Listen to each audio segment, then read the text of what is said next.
Reptilia by The Strokes is a cracking song to jam along to and listen to, but if you take a closer look, you'll uncover some fantastic guitar playing and some amazing use of music theory. The verse for this song is in B Dorian. It uses the typical Dorian progression of vamp, the minor 1, major 4, B minor, and E. The B minor sets up the minor tonality, whilst the E major chord contains this G sharp note. This note is the natural 6 in B Dorian, and this is the note which gives Dorian its particular sound. The awesome lead riff also frequently leans on the natural 6 note, that G sharp there, further cementing the Dorian sound.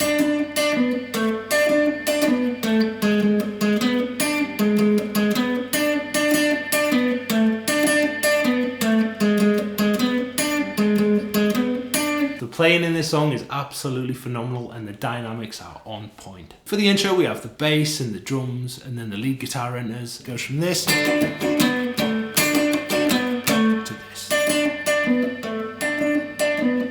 The drop creates a huge amount of space. It's essentially the same part, but the playing style adds so much interest to the song. They then isolate this guitar riff for the pre-chorus, further kicking those dynamics into Masterclass territory.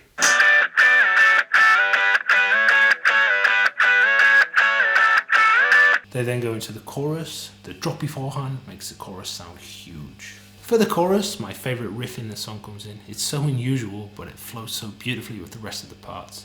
Everything seems to blend seamlessly in this song. It perhaps verges on the chaotic at times, but it is so intriguing and effortlessly cool.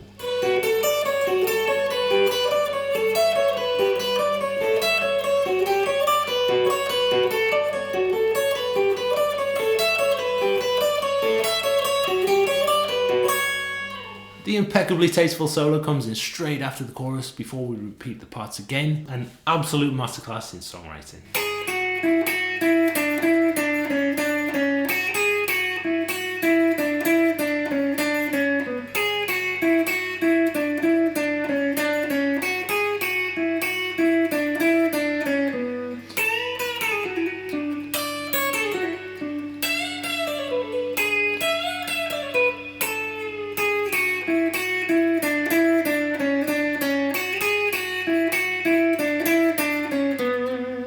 Go and recheck out the original version of the song and appreciate its awesomeness. The link is here.